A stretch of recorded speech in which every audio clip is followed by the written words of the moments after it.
you put very sexy things like abortion and marijuana on the ballot, and a lot of young people come out and vote.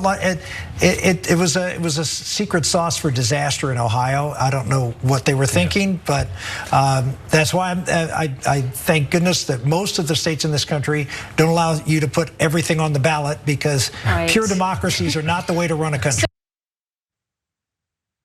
I don't know what's worse, him saying the word sexy, which did make me throw up a little bit in my mouth, or saying that direct democracy shouldn't happen, celebrating the limits on direct democracy in this country. I mean, just blatantly saying the quiet part out loud. But it's not just Rick Santorum. Republicans are melting down after they had a disastrous election on Tuesday night. So just to recap what happened on Tuesday, Ohio legalized weed, as well as voting in favor of adding abortion access to their state constitution. They enshrined it in their state constitution. Democrat Andy Beshear won his second term in Kentucky, and Glenn Youngkin got very embarrassed when he lost both chambers of the state Congress in Virginia.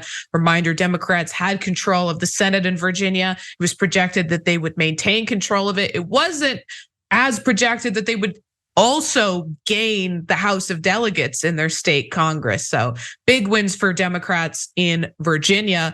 But instead of realizing the American electorate is mostly pro-choice, because I'll say this, even when we're looking at the races, right, in Kentucky, we're looking at the races in Virginia, abortion wasn't on the ballot as a ballot measure to enshrine it in their constitutions in the same way it was in Ohio.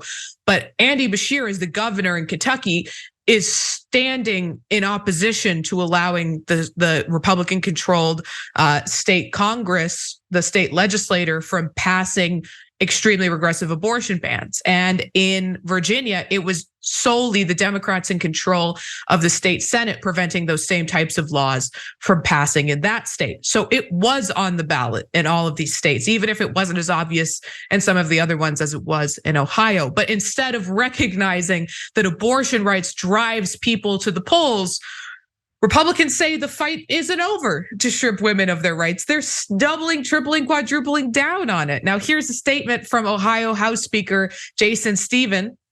He said, "I remain steadfastly committed to protecting life, and that commitment is unwavering.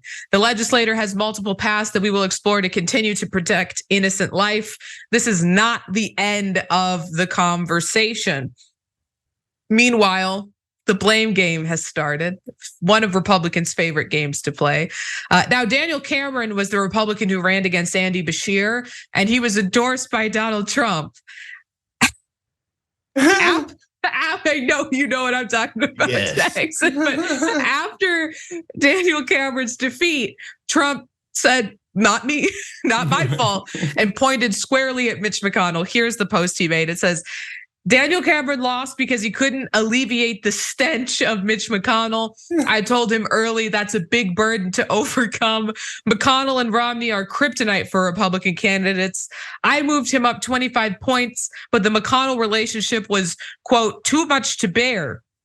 Tate Reeves, on the other hand, surged to a win for governor in Mississippi after my involvement. Congratulations to Tate. That race was not close. I'm sorry. He was always going to win that race in Mississippi." For more political news breakdowns, interviews, stories of activism, and me trying my hardest to care about the occasional big celebrity news story, subscribe to our YouTube channel at youtube.com/thedamagereport. And you can ring the bell wherever it is so you don't miss anything.